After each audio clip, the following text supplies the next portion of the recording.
us about the way ahead for Ithala? What do you have in store for this brand in your capacity as the chairman moving forward?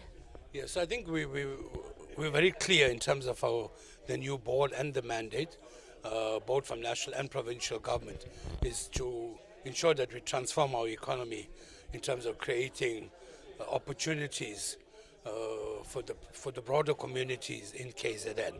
We also think that as Ithala, being one of the bigger property portfolio owners in KwaZulu-Natal and owning some of the bigger industrial estates, and currently with the program for us to recapitalize, we are going to create new opportunities, but also ensure and try and encourage businesses to go and set up operations in those industrial parks. The location of the industrial parks are very keen to be able to then ensure that we do provide employment opportunities and investment opportunities for the broader members of our community.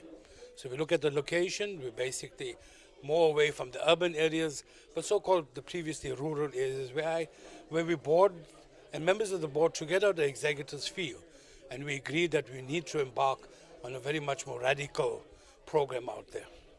Speak to us specifically on the social corporate responsibility projects or programs that are of Ithala, or that Ithala is passionate and involved in, and also speak to us about the state of the economy in the country and the role of Ithala currently and where it stands. So I think on the first question with regard to Ithala's role on the corporate social responsibility, we have various projects that Ithala has via Ithala Development Finance Corporation and our subsidiaries. Very much more aggressive in terms of the education sector, the non-financial support to emerging business out there, and various other initiatives that Ithala and the executives have undertaken.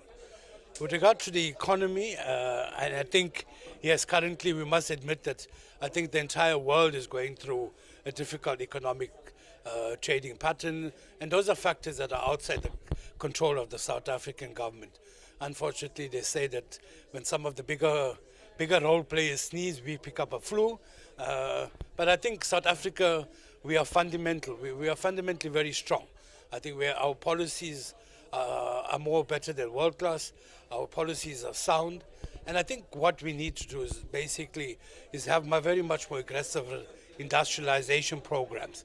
And I think if we can get that correct, we'll be able to be, I would think, in terms of the emerging sectors, and more especially as a partner of BRIC, be able to then capture those opportunities.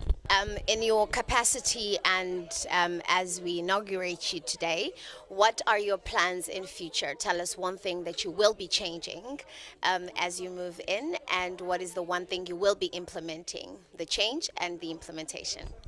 Well, I don't think there's anything that we're going to radically change. I think we're very fortunate in the sense that we have an excellent executive team. We're just ensuring that we reprioritize certain of our strategy focus points and focus on them. So for me, there isn't any single issue. I'm happy that we can then undertake the key projects that I've outlined, the key strategies, and for us, I think we'll be able to, with our team, focus on that and then ensure that we have an inclusive agenda and inclusive growth.